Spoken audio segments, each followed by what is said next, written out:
Ассалаумағалейкум. Бүгін 21 қараша 2022 жыл президент сайлауы өтті. Қазір түн, сайлаудың нәтижесі әлі белгісіз. Бірақ кім ұтатынын бәріміз білеміз. Өйткені бұл өтірік сайлау.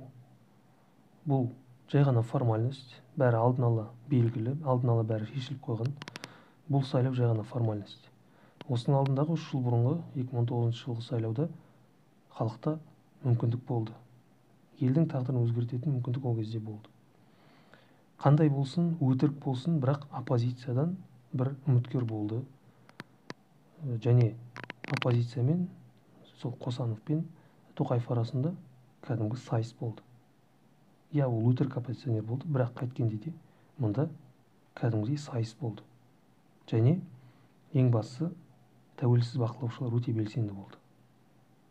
Және сол тәуелсіз бақылаушылардың өздері жасаған есептер бойынша шын мәнінде Тоқаев ол сайлауда жеңілді. Сондықтан билік енді қайтадан ондай қауіпке бармау үшін, енді халыққа тағы да сондай мүмкіндік берсе, билік өзінің жеңілетінін біледі. Сондықтан олар ондай қауіпке бармау үшін ол мүмкіндіктің бәрін алып тастады. Бұл сайлау Назарбаевтың соңғы 2 сайлауы сияқты болды. Яғни президенттен басқа үміткерлердің бәрі ешкім танымайтын ноунеймдер. Ешкім оларды танымайды. Олардың орнына кез келген адамды қоя салуға болады, нәтижесі бірдей болады. Яғни мұнда таңдау жоқ. Яғни бұл сайлау емес, бұл жай ғана формальность. Сондықтан мен сайлауға қатыспаймын деп ойлаймын. Менің ойымша, ол сайлауға мен бардым не, бармадым не, одан ештеңе өзгермейді. Бірақ соңғы уақытта өз пікірімді өзгерттім. Мен сайлауға бардым, және ол жақта ең соңында, ең астында мен бәріне қарсымын деген пункт бар. Мен соны таңдаймын деп ойладым. Бірақ кейін ары ойланып, бері ойланып, мен бір кандидатты таңдадым.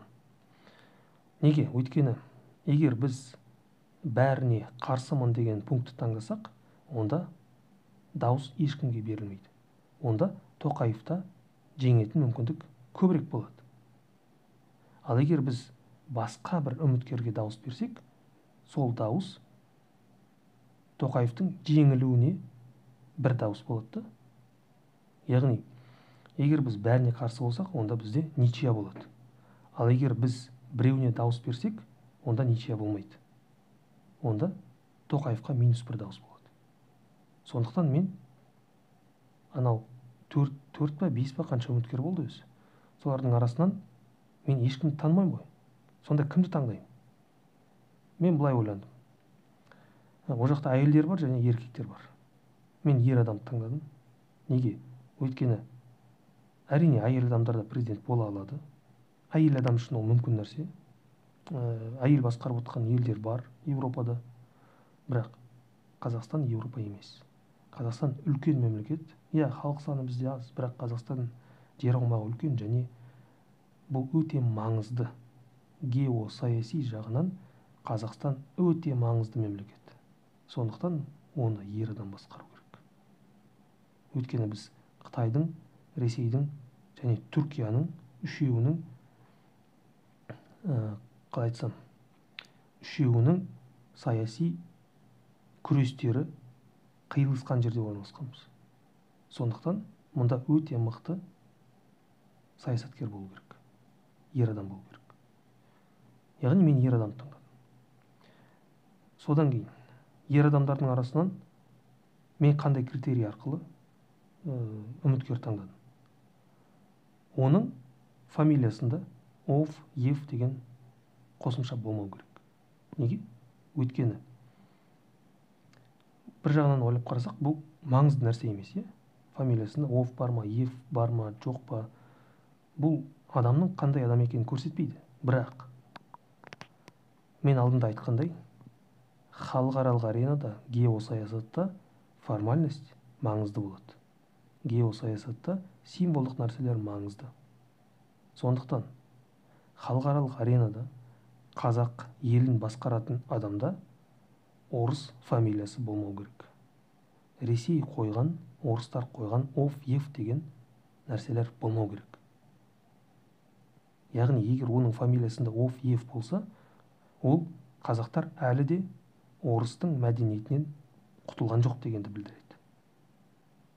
Яғни бұл символдық тұрғыдан маңызды нәрсе. Сондықтан мен фамилиясында оф ев деген жоқ бір үміткерді таптым, ондай біреу ғана екен. Оның аты да есімде жоқ, аты жөні есімде жоқ. Әйтеуір сондай бір адам табылды, соған дауыс бердім. Сіздердің ойлауыңыз мүмкін, мен оған дауыс бердім не, бермедім не, ол маңызды емес қой, одан бәрібір ештеңе өзгермейді. Иә, одан ештеңе өзгермейді. Біз бәріміз сайлаудың нәтижесін білеміз.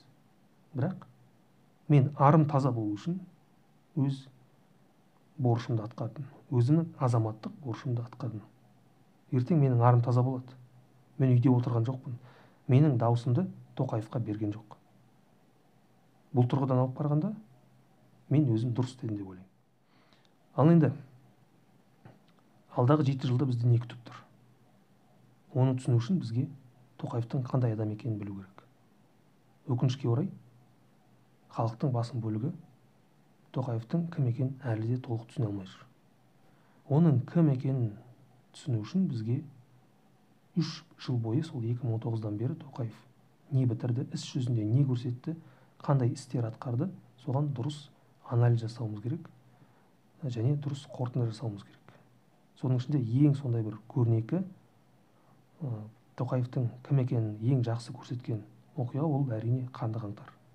Сол қанды қаңтарға бізге дұрыс қорытынды жасау керек.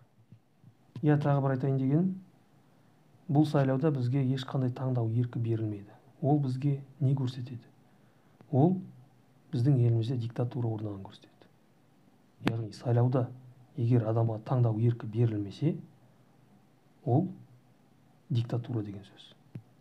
Сол диктатураны Тоқаев 3 жылда орнатты. Назарбаев шамамен 20-25 жылда диктатура орнатса, сол диктатураны Тоқаев 3 жылда орнатты. Енді оның қандай адам екенін осыдан-ақ түсіне беруге болады.